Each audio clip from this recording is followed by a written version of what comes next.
시간에 우리는 첩을 둔 레인이 첩을 찾기 위해 장인의 집으로 가서 편대를 받는 장면을 봤습니다.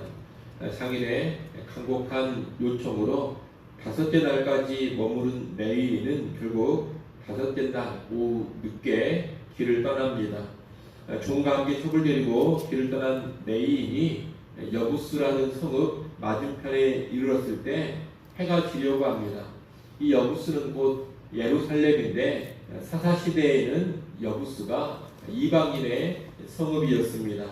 이때 레인의 종은 날이 저물어가니 여부스에 들어가서 유숙하자 그렇게 말합니다. 하지만 레인은 이방인의 성읍인 여부스에 유숙하는 것보다는 동족인 이스라엘 백성의 성읍으로 가서 유숙하는 것이 낫겠다 그렇게 생각을 합니다. 그래서 동족 이스라엘 백성의 성읍인 기브아나 라마로 가자 이렇게 말합니다. 그래서 여부스를 지나 기브아로 들어가 유숙을 하려고 하는데 이 기브아에서 아무도 레인을 영접해 주지를 않습니다. 15절 말씀을 우리 같이 한번 보겠습니다. 15절 말씀 함께 읽습니다. 기브아에 가서 유숙하려고 그리로 돌아 들어가서 성읍 넓은 거리에 앉아 있으나 그를 집으로 영접하여 유숙하게 하는 자가 없었더라. 이 당시 문화는 여행객이 성읍의 문으로 들어오면 성읍 사람들이 여행객을 초청해서 하룻밤 머물게 하는 것이 관례였습니다. 만약 초청해주는 사람이 없다면 여행객은 성읍의 넓은 거리 광장에서 유숙을 합니다. 일종의 노숙을 하는 것인데 여행객이 이렇게 노숙을 하는 것은 그 성읍이 손님을 제대로 대접하지 못하고 있다는 증거가 됩니다. 사랑과 관심이 식어버린 차가운 모습인 것입니다. 그런데 레인이 지금 기브아에서 이런 냉대를 받고 있습니다. 레인 생각에는 이방인의 성읍에 들어가는 것보다는 동족인 이스라엘의 성읍에 들어가는 것이 훨씬 낫겠다 그렇게 생각해서 기브아로 왔습니다. 그런데 이스라엘 백성의 성읍에서 냉대를 당하고 있는 겁니다. 이 모습은 당시 이스라엘 백성들이 영적으로 타락하고 부패했음을 간접적으로 보여줍니다. 여행객을 집으로 초청해서 대접하는 것은 이스라엘 백성만이 아닌 그 당시 다른 민족 가운데서도 보편적으로 행해지던 관습이었습니다.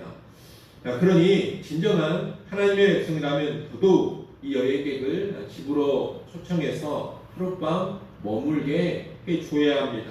하나님을 모르는 이방 민족도 하는 섬김이기 때문입니다. 그래서 하나님의 백성이라면 더더욱 보여줘야 하는 섬김의 모습인 겁니다.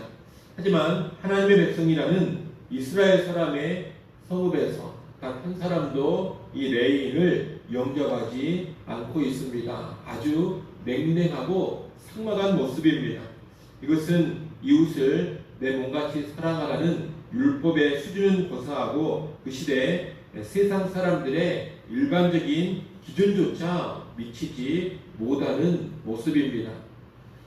그런데 이런 상황에서 한 노인이 이 레인을 보고 거리에서 유숙하지 말고 자기 집으로 들어오라고 합니다. 이 레인은 우리에게는 먹을 것이 이미 준비되어 있으니 잠잘 수 있는 숙소만 제공해 달라 그렇게 말합니다. 하지만 이 노인은 숙소만이 아니라 필요한 먹을 것, 쓸 것도 다 내가 감당하겠다라고 하면서 이 레인을 집으로 영접합니다. 냉대 가운데 주어지는 따뜻한 환대의 모습입니다. 이 노인의 모습은 무척이나 바람직한 모습이라고 말할 수 있겠습니다. 우리는 냉대 속에 나타나고 있는 이 노인의 환대를 기억할 수 있어야 하겠습니다. 여러분, 성경은 환대를 신자의 예수 믿는 사람들의 중요한 덕목으로 간주합니다. 구약 성경에서도 나그네를 배척하지 말고 나그네를 잘 대접하고 섬겨라 그렇게 명령하고 있습니다. 신약 성경에서도 손 대접하기를 힘써라 그렇게 명령을 하고 있습니다. 성경은 신구약 모두 나그네 또 외부인을 적극적으로 사랑하고 섬기고 대접하라 이렇게 명령을 하고 있는 것입니다. 그것이 하나님의 백성다운 모습이라는 겁니다. 따라서 오늘날 우리 그리스도인들은 주변 사람들을 환대할 줄 알아야 하겠습니다. 우리는 일단 동료 그리스도인들을 환대해야 합니다. 그리고 나아가서 세상 사람들도 환대해야 합니다. 사랑으로 환대하는 것, 이것이 하나님을 아는 사람들이 그리고 예수 믿는 사람들이 마땅히 보여야 하는 삶의 태도인 것입니다. 우리가 지금 살아가는 세상은 아주 냉랭합니다. 사람을 많이 경계하고 사람을 환대하기보다는 냉대할 때가 많습니다. 교회 안에도 이런 냉랭함이 있을 수가 있습니다. 동료 그리스도인들에게 무관심할 수 있고 또 새신자가 교회에 와도 사람들이 전혀 관심을 주지 않고 무관심하고 아주 냉랭하게 대할 수 있습니다. 또 세상을 향해서도 아무런 사랑의 실천을 하지 않고 냉랭할 수 있습니다. 이민자나 난민을 향해서도 경계와 적개심만을 가득 품을 수 있습니다. 그런데 이런 모습은 바람직하지가 않습니다. 이런 모습은 사실 영적으로 병든 모습이요 타락의 양상인 것입니다. 여러분, 교회 안이 됐든 교회 밖이 됐든 사람에 대한 무관심과 냉대는 결코 하나님의 백성이 보일 모습이 아니라는 것을 잘 기억하시기를 바랍니다. 하나님 백성의 최고 특징은 사랑이어야 합니다. 그러니 언제나 사랑으로 사람을 따뜻하게 대하는 성도들, 또 사랑으로 이웃을 선대하고 환대하는 그런 사람들이 될 수 있기를 바랍니다. 이민자나 난민을 대할 때도 정치적으로 복잡한 문제들이 있기는 합니다만 지혜로운 분별 가운데 기본적으로는 그런 이민자, 난민을 통해서도 사랑의 태도를 지니고 있어야 합니다. 아무쪼록 가정에서나 교회에서나 사회에서나 사랑 가운데 나오는 섬김, 또 사랑의 환대가 가득한 주의 백성들 될 수 있기를 간절히 축원합니다. 기도합니다. 하나님 아버지, 냉랭한 세상을 살아가고 있습니다. 또 무관심과 냉대가 익숙한 세상을 살아가고 있습니다. 이러한 세상 속에서 사랑으로 살아가는 우리 그리스도인들이 되게 하여 주옵소서.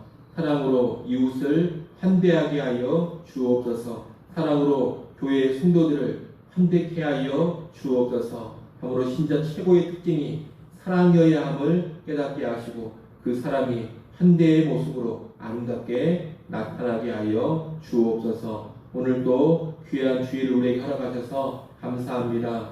주일에 예배를 통하여 하나님께 영광을 돌리게 하시고 또 주일에 만나는 모든 성도들을 사랑으로 환대케 하여 주옵소서. 아버지 하나님, 또 예배 모든 이원들을 주님 강하게 붙잡아 주시고 성령으로 충만케 하사 예배를 수종드는데 부족함이 없게 하여 주옵소서. 오늘 예배를 통하여 하나님 영광을 받으시고 예배할 모든 성도들에게 한데 신령한 은혜가 충만하게 임하게 하여 주옵소서. 유치부, 유초등부, 중고등부, 청년부 모임에도 하나님의 차고 넘치는 은혜가 나타나게 하여 주옵소서. 예수님의 이름으로 기도드리옵나이다. 아멘.